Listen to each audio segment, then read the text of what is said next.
Hello friends, welcome to Yaa's recipes.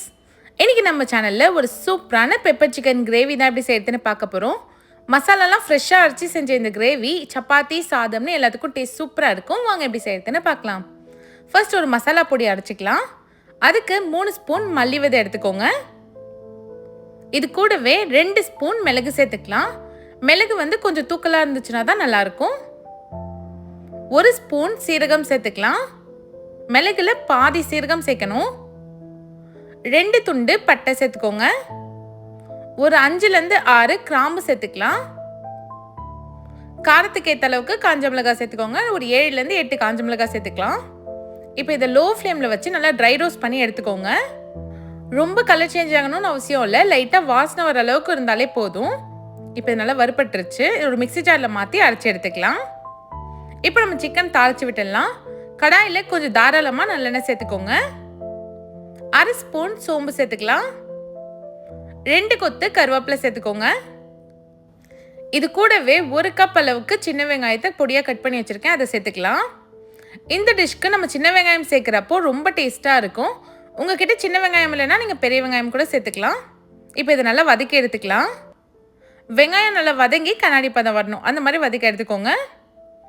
இப்போ இதில் 1 spoon இஞ்சி பூண்டு பேஸ்ட் சேர்த்துக்கலாம். நான் இஞ்சி பூண்டு பேஸ்ட்டை லைட்டாக தட்டிட்டு சேர்த்துருக்கேன், கொஞ்சம் நல்லா வாசனையாக இருக்கிறதுக்காக. இப்போ இதையும் நல்லா வதக்கி எடுத்துக்கோங்க. இஞ்சி பூண்டுல அந்த பச்சை ஸ்மெல் கம்ப்ளீட்டாக போகணும். இப்போ நல்லா வதங்கிடுச்சு. இது கூடவே 1/2 கிலோ அளவுக்கு சிக்கன் சேர்த்துக்கலாம். நான் எலும்போடு தான் சிக்கன் சேர்த்துருக்கேன்.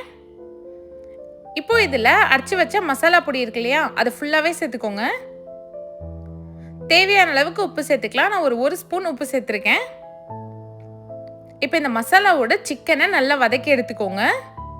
சிக்கன் பார்த்தீங்கன்னா இந்த எண்ணெயிலே ஒரு 5 நிமிஷம் நல்லா வதங்கி வரணும். அப்போ தான் மசாலாலாம் உள்ளே போய் சாப்பிட்றதுக்கு ரொம்ப நல்லாயிருக்கும். இப்போ பாருங்கள், மசாலா எல்லாமே சிக்கனோட ஒன்று சேர கலந்து வந்துடுச்சு. இப்போ இதில் நம்ம தண்ணி சேர்த்துக்கலாம். ஒரு 1/2 கப் போல் தண்ணி சேர்த்துக்கோங்க, ரொம்ப தண்ணி சேர்க்க வேண்டாம். பாருங்கள், சிக்கன் முழுகிற அளவுக்கு நான் தண்ணி சேர்த்துருக்கேன். இப்போ திரும்பவும் இதை ஒரு வாட்டி மிக்ஸ் பண்ணி விட்டுடலாம். இப்போ சிக்கனை நல்லா மிக்ஸ் பண்ணி விட்டாச்சு. இதை மூடி போட்டு ஒரு 15 நிமிஷம் நல்லா வேக வச்சு எடுத்துக்கலாம்.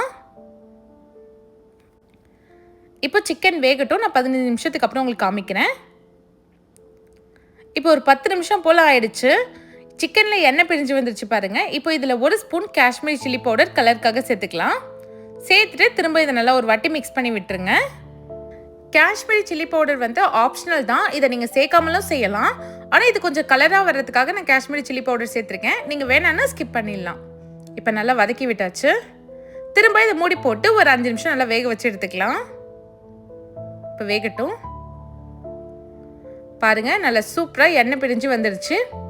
லாஸ்ட்டாக இதில் கொத்தமல்லி தழை போட்டுக்கலாம். எனக்கு கிரேவி மாதிரி வேணுன்றதுனால நான் இந்த ஸ்டேஜில் ஆஃப் பண்ணிடுறேன்.